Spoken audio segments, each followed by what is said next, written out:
Welcome back. Yesterday I talked to you, didn't I, about Eyam village and the initial outbreak of the Black Death in the autumn of 1665. And we finished with an account of the three decisions that were put to the villagers on that awful, awful summer of 66. And the decision was centred, wasn't it, on three factors. The decision not to initiate any further burials within the churchyard, the closure of the church itself, and finally, and most dramatically of course, the imposition of a cordon sanitaire right around the village, which has since brought the village to eternal fame. Let's have a look now at the consequences and the rest of the year for Eyam residents, because I think it's important to understand that Eyam wasn't actually self-supporting at that time, which was fortunate because we know that residents were able to enjoy the charity and the support of local villagers, friends and benefactors. Now, very close by is one of the grandest manor houses in all England, known to most of you, and that's Chatsworth House. Here it is. It's the family seat of the Earl of Devonshire. And in those awful, awful years, it was the Earl who arranged for food and what medical supplies they had to be left at the southern boundary of Eyam village for collection at a later time. Requests for any special items, of course, were left by villagers at what they called the boundary stone, and that remarkable structure has survived to date. Now, there were other drop-off zones, if you like, around Eyam village, but the most famous, of course, is the boundary stone. Now, certainly money was left at various delivery points in payment for goods, and wherever possible, that money was left in running water because they supposed that it would wash off any plague seeds. The money was left, a time delay was allowed for collection, and that's how they lived from day to day in that awful, awful summer. Now, at that incredible boundary stone that I mentioned, holes were drilled into the surface of the stone itself. The coins were placed into those holes, and those holes then filled with vinegar. And as you're taking a look at the boundary stone, I can tell you from experience that having several times run my fingers over and into those holes is a very strange experience. You get a sense of those 17th century coins dropping in desperation for payment of goods that were desperately needed by those poor members of the community. In any event, ladies and gents, the quarantine was very effective in Eyam.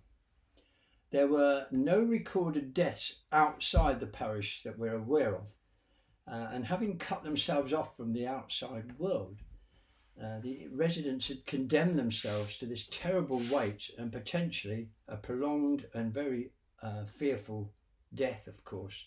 They believed that God was to decide their fates, and that's how they lived their lives. Let's just discuss briefly the death toll, because in June 1666 we know that there were over 20 in the village. In July there were 56, and then in August it seems that the plague was at its height because the number of victims rose to 78. For a small village like that, that was a huge number.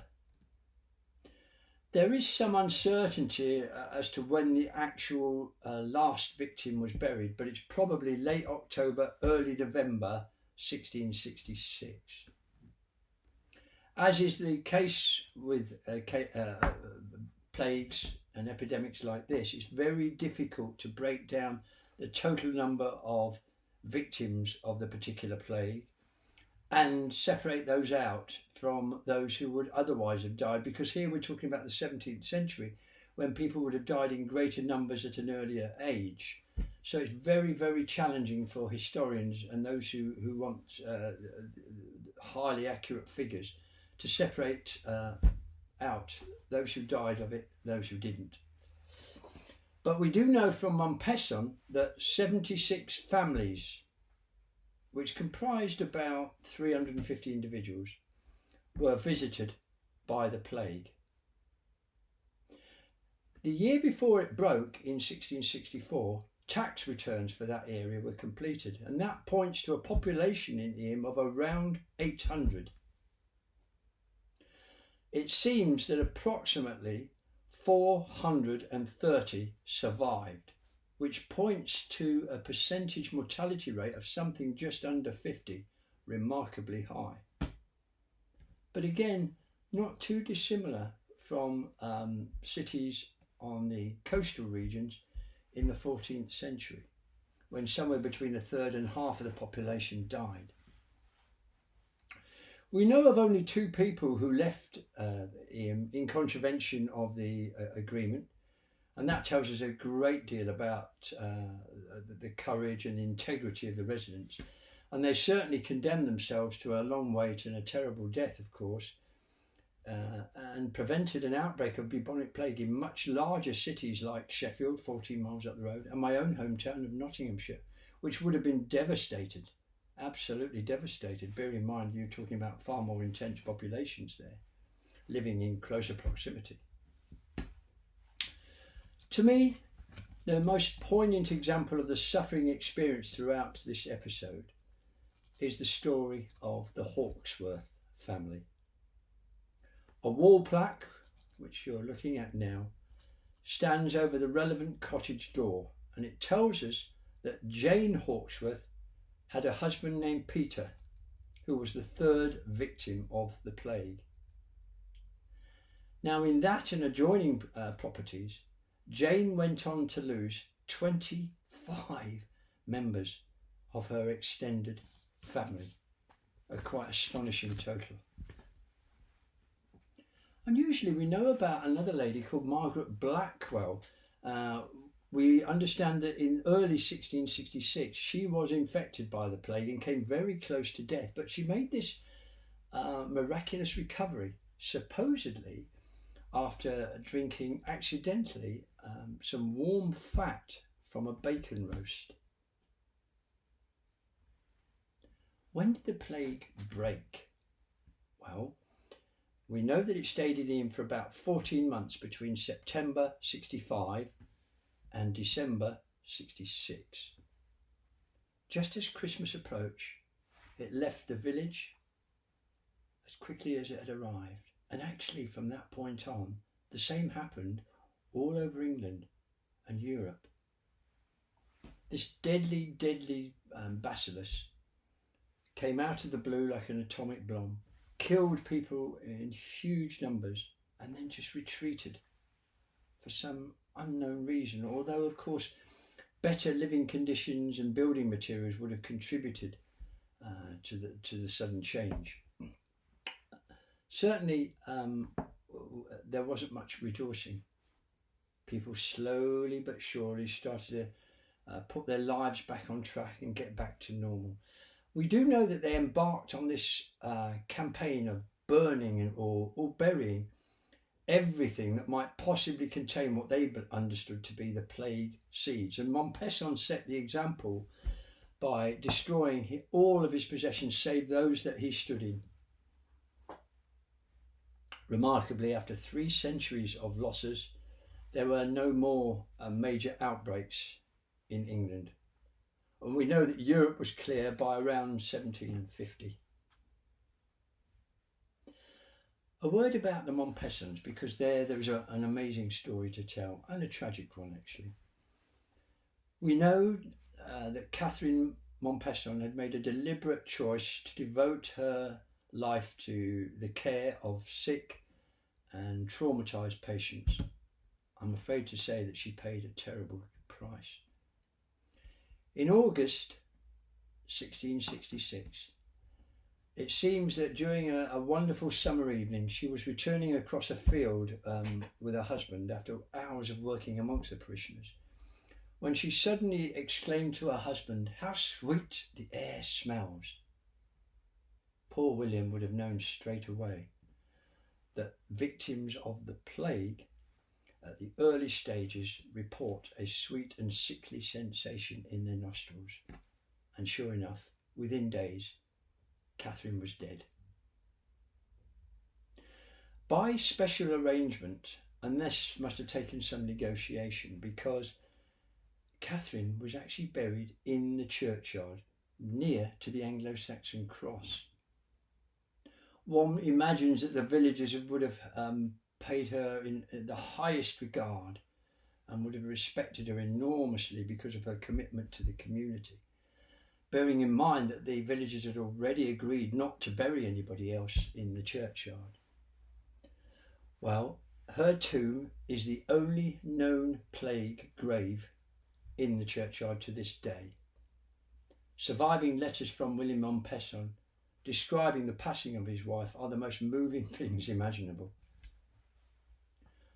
To this day, the last Sunday in August is referred to by Eyam residents as Plague Sunday, but because it is as close to the anniversary of the outbreak in 1665 as possible. And villagers mark the occasion with a very solemn, dignified ceremony whereby the wife of the incumbent priest places a wreath of red flowers, as you're seeing here, on Catherine's tomb. I've witnessed this several times, surrounded by photographers from all parts of the world, I have to say. It really is a most moving moment. As you can see, it's a wreath of red roses that's placed at the top of the tomb. What about William Montezon? Well, he survived, he remarried, and he moved on. He took up a position at a parish near Newark before becoming a canon at the Grand Southwell Minster in Nottinghamshire. And he died of natural causes in 1708. A mention of the Riley graves, because this is something that I wouldn't want potential visitors to Eyam to miss. The Talbot and the Hancock families lived nearly a mile outside the centre of Eyam. Because of the distance involved, the residents of Eyam probably thought that the Talbot and Hancock families were safe, as they would have done, of course. They didn't think that the infection would reach that far, but it did in July 1666. It killed all 12 members of the Talbot family before turning its attention on the Hancocks. Within 7 days, Mrs. Hancock lost her husband and 6 children. She dragged them personally all to their graves and buried them herself, but she survived.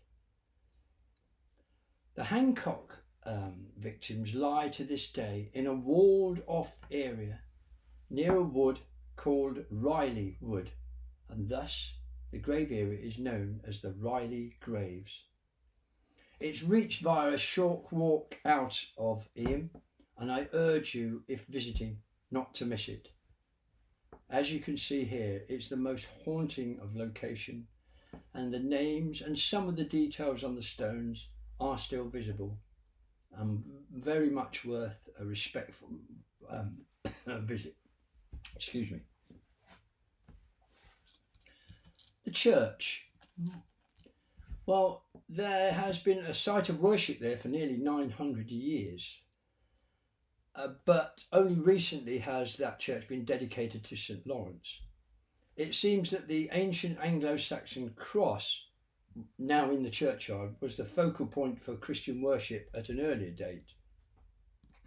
But the cross probably stood at a different location between Eyam and another nearby village in its earliest days, before being moved to its present location. Most of the church dates back to the first half of the 12th century, so it's not exactly a new building. If visited, I urge you to go into the church itself, because on the far side of the entrance in the north aisle you'll see what's called the plague cupboard, which was a gift to the church at an unrecorded date from the owners of those 3 plague cottages that I referred to yesterday. It's believed to have been made from the very box that first brought the infected cloth to Eyam and that middle cottage in September 1665.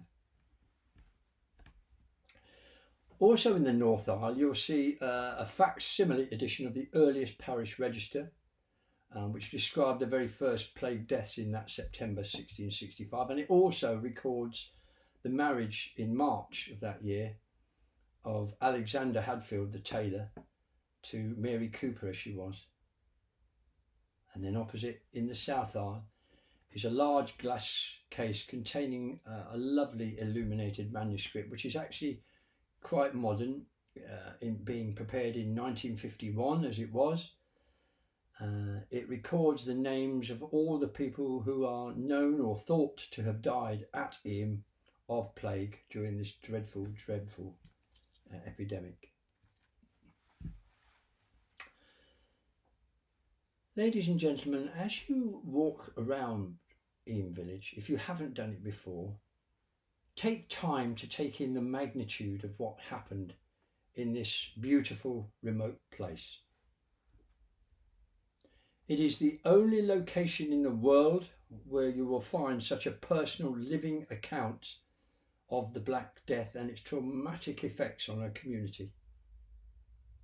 What you are seeing is a conduit into the 14th and 17th centuries, and you're being given a very dramatic view of what the Black Death meant to Europeans at that time. I'll finish with a bit of a plea. The residents of Eyam insist on going about their daily lives amid the peace of the beautiful Derbyshire countryside, and you'll see that for yourself. This is not a park ride. This is a real living community. Enjoy what you see, take in what you see, and as you respect the souls of our ancestors from the 17th century, please also respect those who are continuing to go about their day-to-day lives in Eyam. Thank you for your kind attention.